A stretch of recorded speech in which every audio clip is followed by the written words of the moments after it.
Hello friends, and a warm welcome to the Slow Living Collective. This is a podcast about slowing down, living seasonally and embracing an intentional life. So introductions. I'm Amy. I'm a 30-something mum of two, homemaker, home educator and allotment gardener. And these podcasts are love notes from me, sharing the things that I sometimes need to hear myself as well. In these episodes, I'm going to delve into what it means to walk a different path, to stepping outside societal norms and embracing all the beauty that it provides. From educating our children outside of the school system, living in a small home by choice, surrounding ourselves with a life of intention instead of living a life by default. I welcome you to come on this journey with me and open your mind to maybe a different way of living. I hope you find what you're looking for within the words of these podcasts, and I hope they speak to you in your own unique way.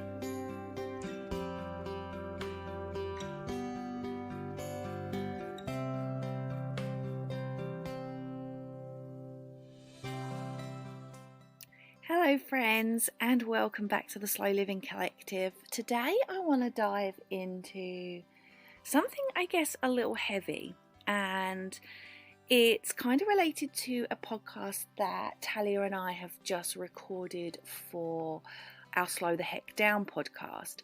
And I thought, because it was on my mind, I was going to record it and just put it out there. Now, we've recently been discussing multi-level marketing over on the other podcast. And the reason we decided to discuss it is because it's something we've both been a part of. We were both part of the same company, and I was actually part of the company first, and Talia came to me looking for the opportunity, quote unquote, and we discussed it, and she ended up, after a short period of time, she ended up joining underneath me. So I was essentially her leader, as is the structure of multi-level marketing, and it was a difficult time for us, for the both of us, on reflection in hindsight. So I wanted to go through some of the shame that is attached to multi-level marketing. Now, we've touched on this on our own podcast, and you can hear both of our thoughts and experiences over on Slow the Heck Down. And we are going to be releasing a couple of podcasts related to multi-level marketing, and so I really wanted to put something here as well, I guess, just as I reflect on some of the stuff that we've discussed over the course of those podcasts. And if you're listening to this like as soon as it's fresh out the gate, then you might end up listening to this one first, but I feel like it's something I need to unpack. And so definitely listen to all of these sort of together if you can, because it was a really real and raw and open conversation that we had. It was difficult in parts, particularly for me, to hear some of the stuff that occurred and how difficult that was for myself, for Talia, and I'm just gonna dive in and talk about multi-level marketing. Like, you can go and listen to like the entire conversation over there, but I want to talk about, from my own personal perspective, what multi-level marketing does and what it leaves you with, and some of the difficult parts to myself that I've had to make peace with, and maybe that I still haven't made peace with. And I think it's really important to really dive into and understand the shame that is attached to leaving multi-level marketing when you realise just what has occurred.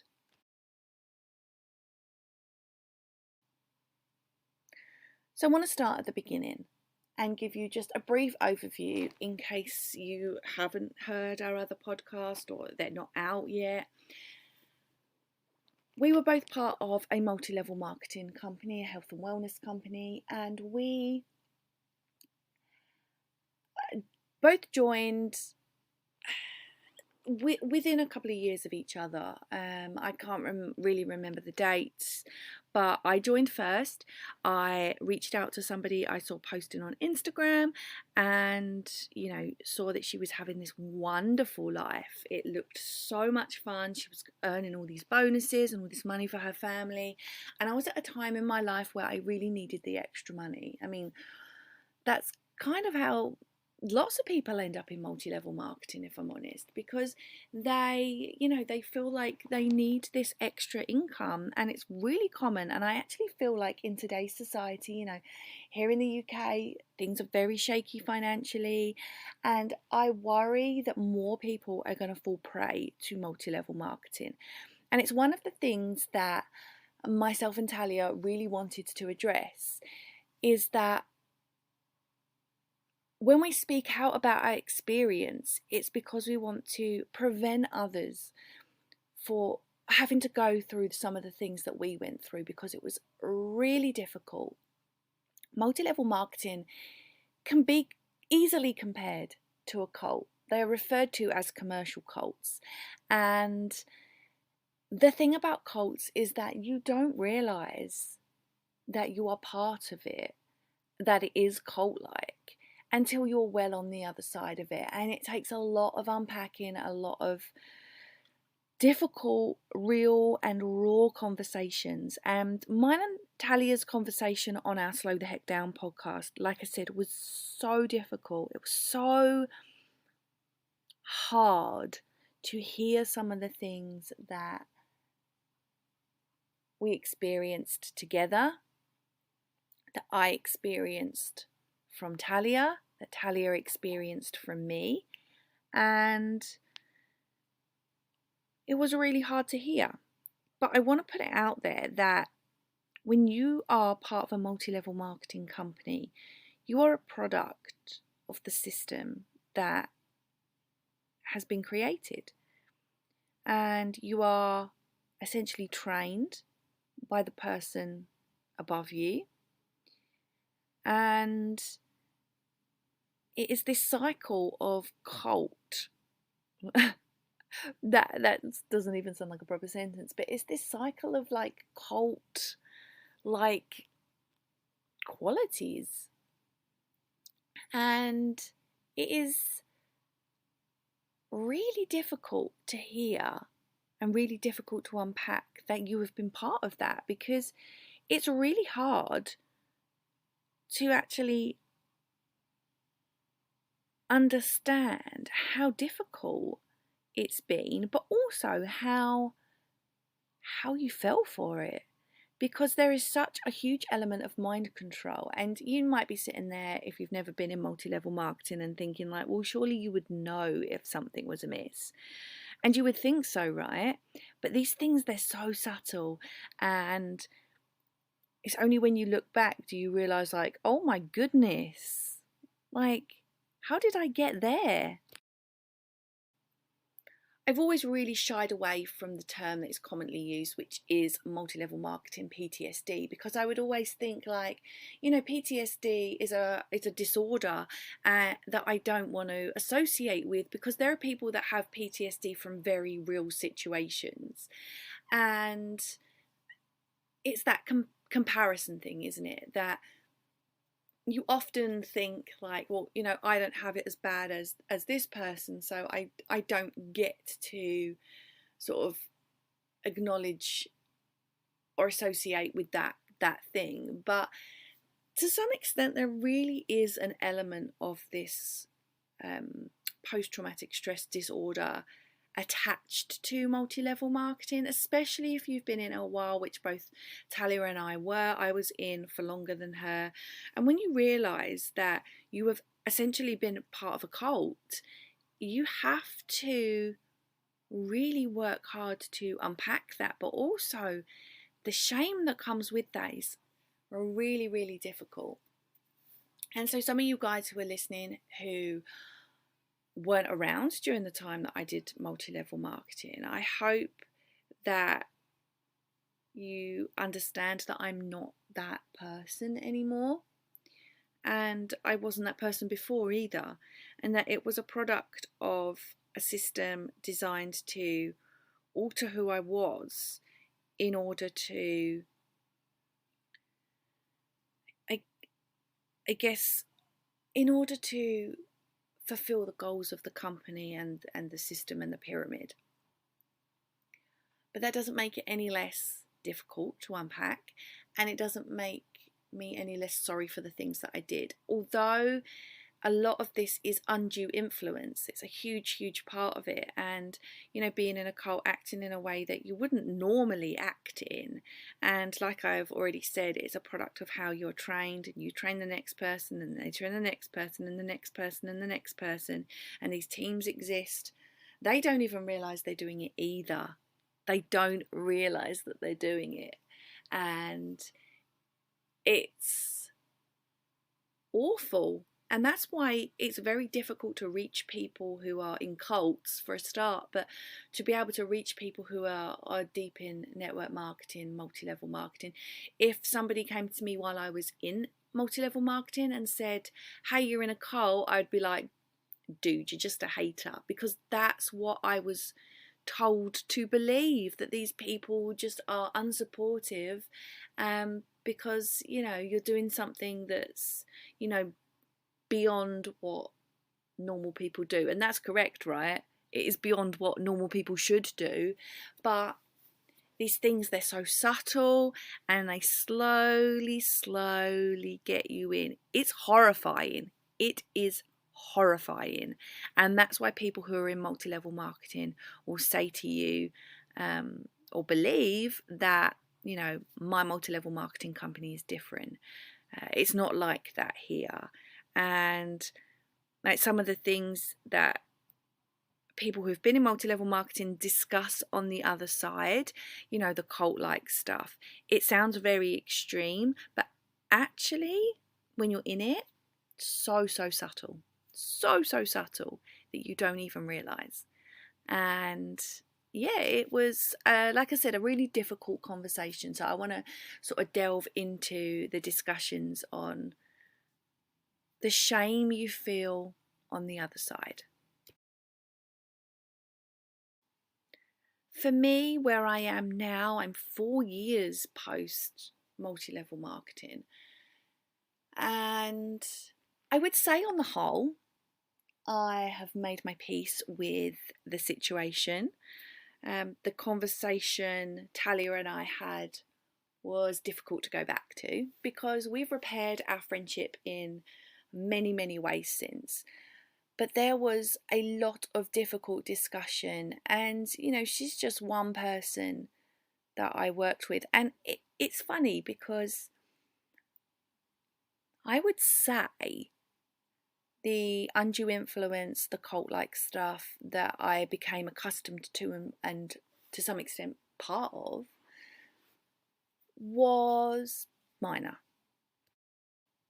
And by minor, I mean that there are people out there who engage in multi-level marketing in such a huge, much bigger way than I ever did.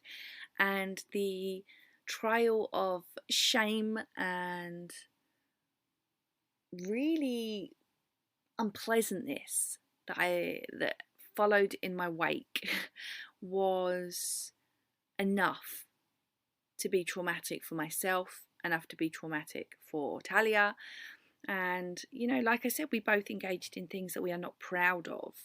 But it's really important to stress that when you're in multi-level marketing, you are not yourself. You are the product of that undue influence. And while you might look back and be like, what was that? What did I do? I think it's important that you remember in yourself that isn't you. It's not the person you are. It is the person that you were trained to be. And to some extent, because there is this element of, thought stopping technique that happens, and this element of, pushing aside within that thought stopping, pushing aside some of the things that normally would bring you like some questions. Because there's that, you will obviously act in a way that is not normal for you and is not who you are. And I will keep saying this, it's important to remember that that's true, because when you're in the situation, you are the product of this cult, you are the product of their undue influence, you are the product of this training and mind-stopping technique that they're pushing onto you. And while it's so subtle you don't realize it's happening, it is happening, it is there, and it's huge, even if it doesn't feel that way at the time. And some examples of that are toxic positivity. So you are always expected to be positive, especially on like teen pages, you know, no negativity, no like, oh, I'm not making any money, or I can't seem to sign a customer, or I can't seem to get anyone to join my team. Like, those things are considered negative, and they don't want you to be sharing that, because that pushes onto other people. So hi, it's that time of the podcast where my cat has joined us. So if you hear purring, that's what's happening. She loves to come and sit on my lap while I'm recording a podcast by myself. She never joins me and Talia, but she always joins me. Come on.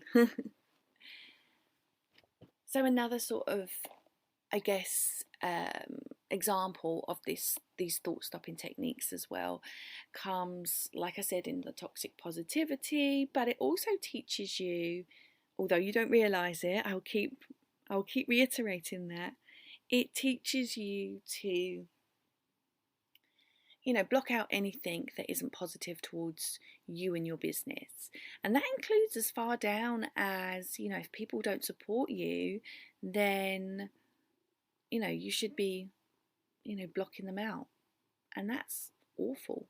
That's terrible when you look back on it. And you might be sitting there as someone who's never been in multi-level marketing and thinking like, okay, come on, you've got to realize that that's bad. But there's so many elements to cults that, and so many layers, that you really believe it. And if you've never been part of it, it's really going to be really difficult for you to understand, and really difficult for you to sort of be able to understand how much it alters your mind. And like I said, looking back on it, it's so obvious. And if you've never been part of it, you're going to be like, oh, like, why did you get involved in that? Was that not a big red flag? And the thing about the red flags in multi-level marketing is you're subtly trained, subtly taught to ignore them. So to ignore your intuition, because at the base of it, your intuition is going to be saying to you, something ain't right here. But if you're trained and taught to push those feelings aside, in this sort of like element of mind control, this very subtle element of mind control, then you are going to be, you know, you are going to be able to accept some of the really wacky parts to the normal observer, right? You're going to be able to push them aside and be like, you know, that's because this person is a hater, or this is because I'm just, you know, I need to quote unquote step outside my comfort zone. And when you look back at some of these things that you've been part of, there is such an element of shame, like I've said, and you can't understand quite how you got caught up in it. And that's because you're now looking back at it with a logical mind. You are detached from the cult, and there is this real processing period post multi-level marketing life. I said in my podcast with Talia that it's incredibly difficult to reach somebody who's in multi-level marketing, because, you know, like I said, you've got this undue influence and you've got this mind control, and you're so deep subtly with all of these little things, like one by one on top of each other, that are taking place so culty that you don't realize actually how deep and how suppressed a lot of stuff is, and that you're operating in this completely different level now. And that's why it's really important to remember, if you identify with any of this, or if you've been part of multi-level marketing, that wasn't you. And I'm here for apologizing. I'm here for saying, like, oh, I'm sorry, I did some stuff that I'm really, really not that proud of. And I acted in a way that I'm not proud of either. And thankfully, I have not lost any friendships or relationships or anything like that, because that's really, really common in multi-level marketing, to there be this sort of level of friction that takes place. And Talia and I were not exempt from that. We had a really tricky time in our friendship when she left, and we were going through some things personally at the same time as well. So it was just tricky for us all round. And because there is this culture that, if somebody leaves, they don't support you, you need to sort of like cut them out, alongside some of the trickier things we were going through in our personal lives as well at the time. Like, both of us going through really tricky stuff, really difficult stuff. It just meant that our friendship needed to take a little bit of a break. And I mean, we've discussed it to the ends of the earth. We're good. We have a better friendship than ever. And our friendship was able to recover from that. And actually, our friendship is down to the fact that we met through multi-level marketing. Talia lives 4,000 miles away in Ontario, Canada. And would our paths have crossed without multi-level marketing? I don't think it would have done. Maybe it would, maybe it wouldn't. But we probably wouldn't have had the level of friendship that we have. We might just sort of like be social media acquaintances, for example. And so I'm grateful in that sense that multi-level marketing brought our friendship together. It also destroyed elements of our friendship at the time. And that's because she saw that chink in the armour before I did. And there's nothing wrong with the time it takes. It takes the time it takes for you to realise that this is not a good situation to be in, and it's not a productive situation to be in. And there's nothing wrong with somebody seeing it before somebody else. There's nothing, nobody's better than anyone else. No one's worse than anyone else. And so, like I said, our friendship had to take a break because of multi-level marketing, but also because of personal situations that were running concurrently to that. And I think that with just multi-level marketing alone, maybe we would have been, things would have been a bit different. Or whether we had these personal situations, things might have been a bit different. But together it was a really difficult time. And we took a small break from our friendship, which, by the way, is okay. If you need to take a break from something because you're going through something either personally or together, and you need to take this little break in your friendship, there's nothing wrong with that. There really is nothing wrong with that. And it's then okay to come back together and say, hey, that was weird, wasn't it? I'm sorry for my part in that. This was how I was feeling. You can choose to discuss it, not discuss it, whether it matters anymore or doesn't matter anymore. And, that's normal in friendship. I've had that in other friendships as well, where, things have got, come to a head, because I feel like important relationships and important friendships, they go through these cycles. These lifelong friendships are like that there are times when friction occurs. Right? And you don't need to be these people that have like all out fights and, the silent treatment forever. But where you just take a break and you breathe and you gather your thoughts, and then you can come back together and be like, hey, that was odd, wasn't it? And, you can decide whether it's in your best interest to then talk that through, or whether you're happy to be like, do you know what? That was a crappy time for the both of us. And, I'm sorry for my part. you're sorry for your part, draw a line under it, and let's, get back to our friendship. And, there is a couple of occasions in really important friendships of mine where that's happened, and it's okay, and it's normal. It's normal to need to take a break. And sometimes those really deep, great friendships just need that break. Sometimes you just need to, sometimes people, and I feel like it's in the most deepest and lifelong friendships sometimes that happens. And sometimes things come up that are difficult for others to deal with, and sometimes we are not as accommodating to that or understanding, or sometimes people don't share, like, that's difficult for me, and set their boundaries. And we're all learning all the time, and there's nothing wrong with just needing to take a moment. So the shame about multi-level marketing can run really deep. And so there's this period of time after you leave multi-level marketing where you're like, I'm not going to do this anymore. This is the end. You sort of bookend that. And then there's that time where you find out, oh, that's not good. Is that what I've been part of? And there's sort of like this big period of unlearning. So when I left multi-level marketing, it wasn't because I suddenly believed, like, oh my God, I'm in a cult, I'm out. And some people are like that. But,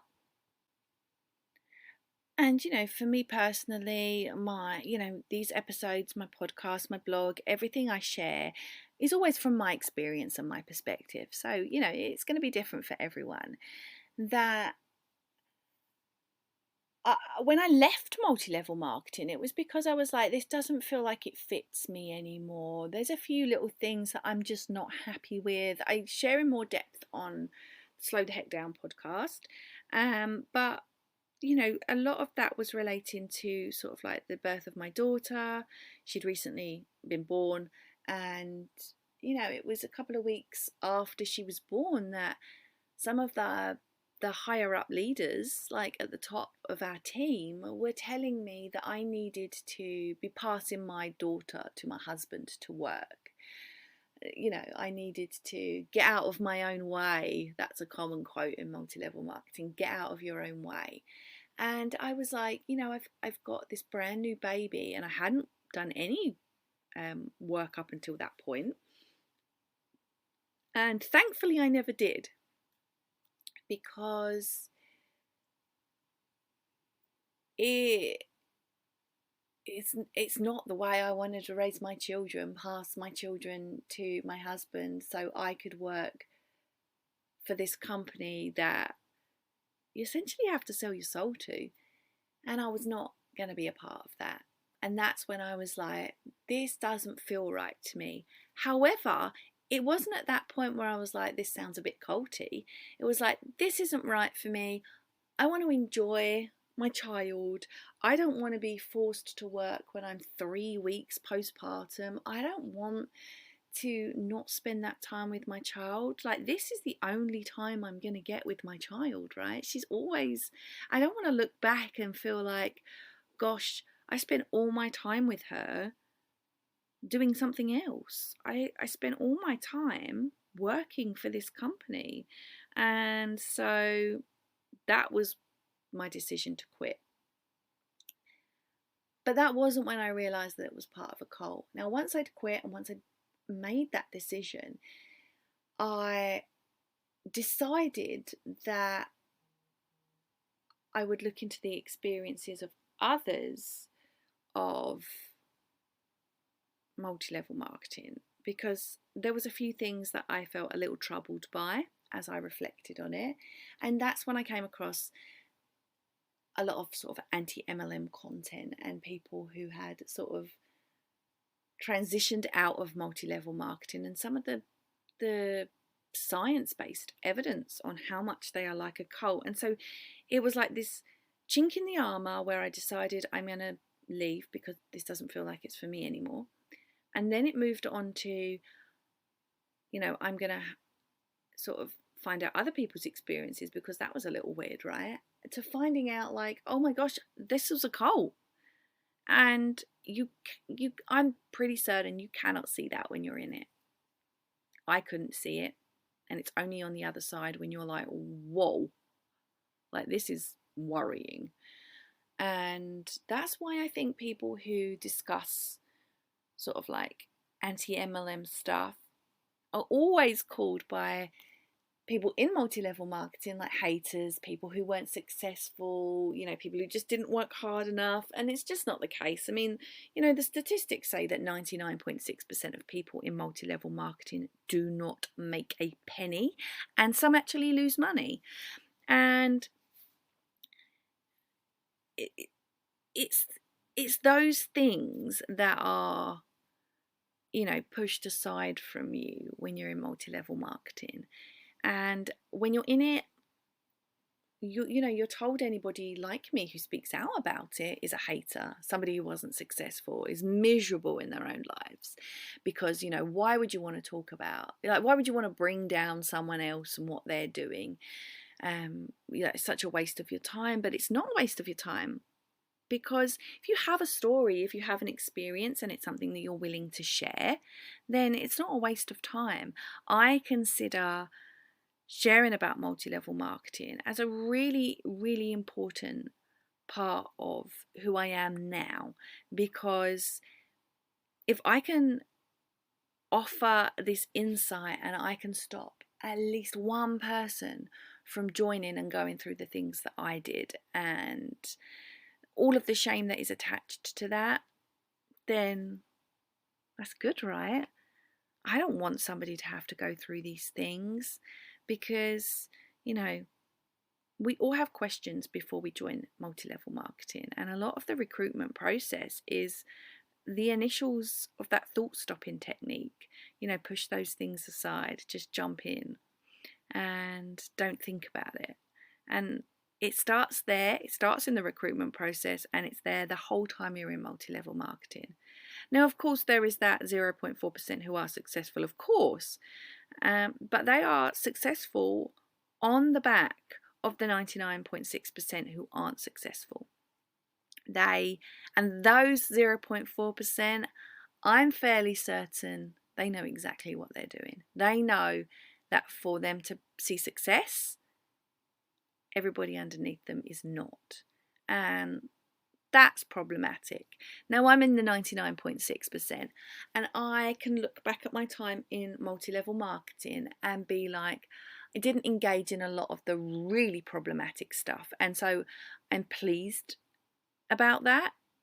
But there are still elements to it that I'm obviously not proud of. And the treatment of Talia is one of those. We're good. We have discussed this, and we know that those things that happened on both sides, the way I treated her, the way, we sort of went for each other, was because we were a product of a cult. And we just took some time apart, detransitioned from that cult-like spot, did some inner work on ourselves, and we were able to come back together and say, Jesus, what just happened there? And that's really important too, because as I'm talking to you now, if you've never been part of multi-level marketing, it's probably really difficult for you to understand exactly what I'm getting at and what I'm sharing. And it can be, I guess, maybe difficult for you to really understand. And you might be thinking like, well, how did you fall for it, Amy? Because it sounds so obvious. But like I said, it's really subtle, and you don't realise you're being controlled. And it's so subtle that there is really no way on earth that you can see it happening. But it's really important, if you have been part of multi-level marketing, that you have a Talia in your life. Maybe somebody that you did it with, that you can sort of decompress together and be like, what? What happened there? And you're able to discuss things like in our podcast. there were still things coming up for the both of us. Like, oh my gosh, it wasn't until we did this podcast that I realized that this was happening.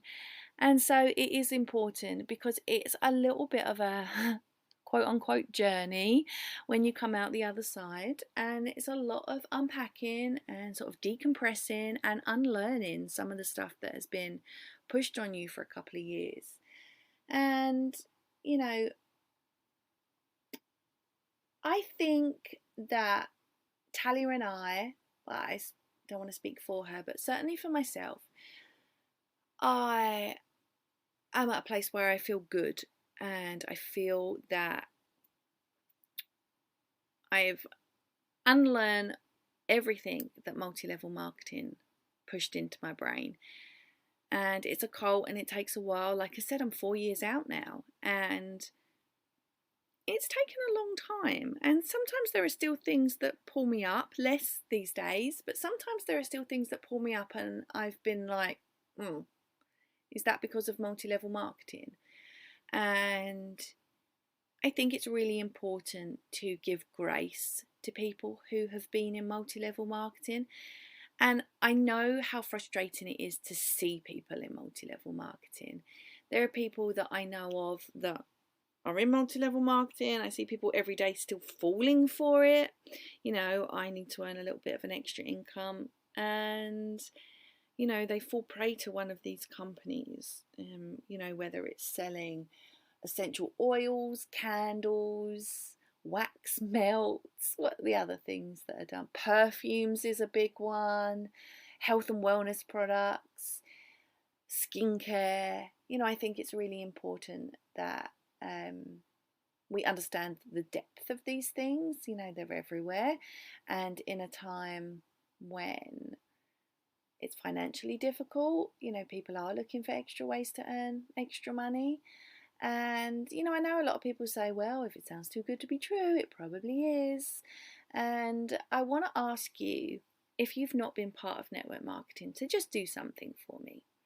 When somebody talks about network marketing and they say, you know, oh, I was part of it, and you think, like, how did you fall for it? Don't say it to them. Please don't say it to them, because it's really triggering to have this sort of ideal pushed upon you, like, well, you know, I knew it was terrible. And it's like, well, it's really difficult to hear actually when you've been part of network marketing that, you know, somebody thinks they were smarter than you. Because all it is that maybe you've just not been the product of that undue influence and that cult-like tactics. And so because you've never been part of it, or you've never, you know, come across that sort of heavy level of being pushed into a cult, that you don't have the same experience. So it's really difficult to be told when you've been in network marketing that, you know, like, duh, why did you fall for it? Like, it's not helpful. You're no better than anyone else. And what you really need, and what we really need on the other side, is just compassion. And like, I'm sorry you went through that. Let me listen to your story.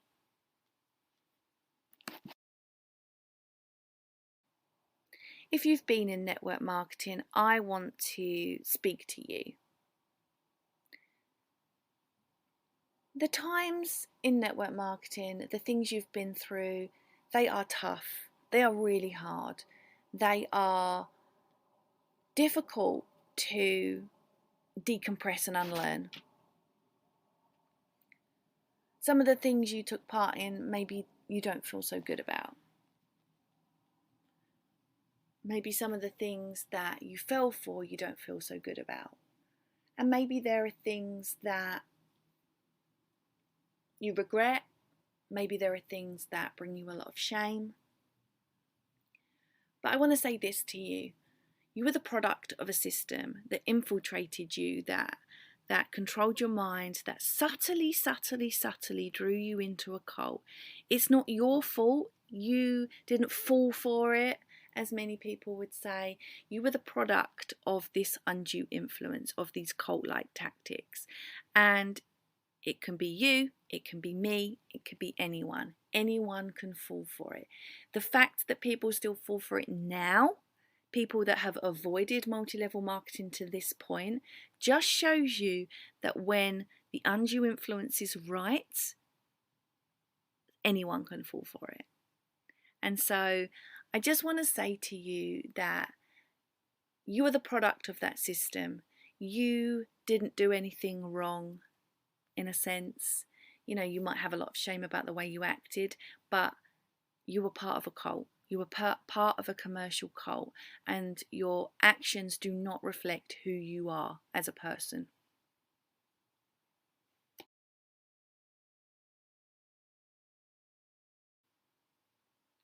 On the other side of multi-level marketing is the true freedom that multi-level marketing claims that we need and that we're looking for. On the other side of multi-level marketing, you actually get to be the person that you have always wanted to be.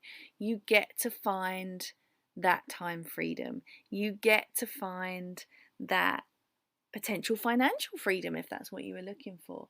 You get to enjoy the life that multi-level marketing sold to you, but doesn't actually exist for the 99.6% of people inside multi-level marketing. Now, you might join it and be like, I might be the 4%, and you might be, but are you comfortable with being the 0.4%, knowing that to do that, you have to exploit the 99.6%? I wouldn't be happy with that. I wouldn't be happy knowing that. I wouldn't be able to sleep at night knowing that I'm only rich because I'm exploiting everybody else. That wouldn't sit well with me. I'm not prepared to push those morals aside for that. And like I said, the 0.4%, the people who are making money, are doing so at the detriment to everybody else underneath them. I was the 99.6%. I was being exploited. And I'm grateful that I was the 99.6%. I would not want to sit with the shame of being the 0.4% of people who are making money and exploiting others. Because when you come out the other side of that, I can just imagine that the shame is tenfold to what the 99.6% of people feel.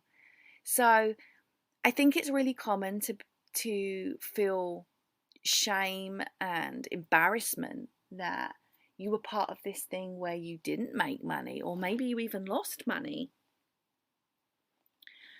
But I would rather be in the group that didn't make money and didn't achieve, quote unquote, achieve the things that the multi-level marketing company promotes, I guess. I would rather be in that group of losers than the group of winners that are just exploiting others. There's no way I'd want to be part of that group. No way. No money is worth it. Not to me, I'm afraid. Multi-level marketing taught me to slow down. It taught me that hustle culture, side hustles, always on, always being connected, always being busy, always looking for a sale, looking for a teammate, promotion, all of those things. They are the scourge on our society. They are the scourge of everything to do with business. Multi-level marketing isn't running your own business. You're a contractor for $1 million company with subpar products that are marked up at a huge, huge rate. On the other side of multi-level marketing, I have found the life that I truly, truly wanted. And that is the opposite of everything that multi-level marketing provided for me. Multi-level marketing said that I could have time freedom, that I could own my own time, that I could have financial freedom, that I could work when I wanted and still make an income, that I could work from my phone, that I could work from anywhere. The truth about that is that you can work from anywhere in multi-level marketing, but what they don't tell you is you have to work from anywhere and everywhere. Now I live a slow life. I have decompressed and unlearned, and I am a better person than I was when I was in multi-level marketing. The Amy of multi-level marketing isn't Amy. That was the Amy who was a product of the undue influence, of the cult-like tactics, of the thought-stopping techniques.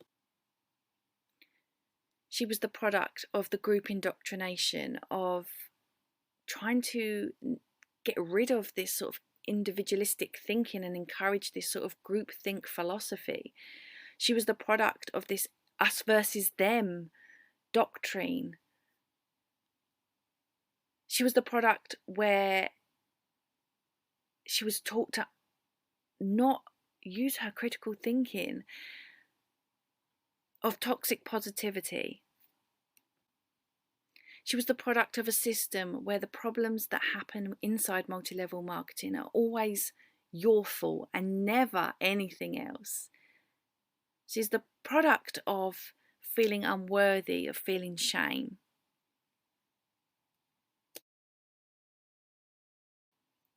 When members leave multi-level marketing companies, they're considered weak. They're considered people who failed, who just gave up, who didn't believe in their dream enough to carry it forward. People who leave multi-level marketing are not the weak ones. They're the strong ones. And I want you to remember that. That shame that you feel, it's normal. I want you to always remember that if you were in multi-level marketing, you were the product of a system, of a cult. You had mind control techniques pushed on you, and you altered who you were because that's what you were trained to do. And if you've never been in multi-level marketing, I want you to give that grace to people. I want you to understand that if they're in it, that they aren't aware of the things that they are part of. And it's going to be almost impossible for you to reach them. So if you need to take a minute, if you need to step aside and let them go through the process, then do that. But if you are able, be there for them on the other side, because they will really, really need you. And always remember that they are a product of this system. They are not themselves, because that's not what they are trained to be. We all need to give so much grace to the people that are caught up in this. It's not easy on the other side. It's really difficult. And I hope that this podcast has helped you feel more at ease if you've been part of multi-level marketing. And I hope if you haven't been part of multi-level marketing, it helps have a bit more of a depth of understanding. And I just really hope that we can all give each other more grace, because for 99.6% of people who are part of it, they aren't the problem. They are the product of that system. They are victims of multi-level marketing. Thank you guys so much for tuning in to another episode of the Slow Living Collective podcast. I love doing these episodes, the good, the bad, and sometimes the ugly, right? But I really do enjoy sharing my heart and my experiences with you guys.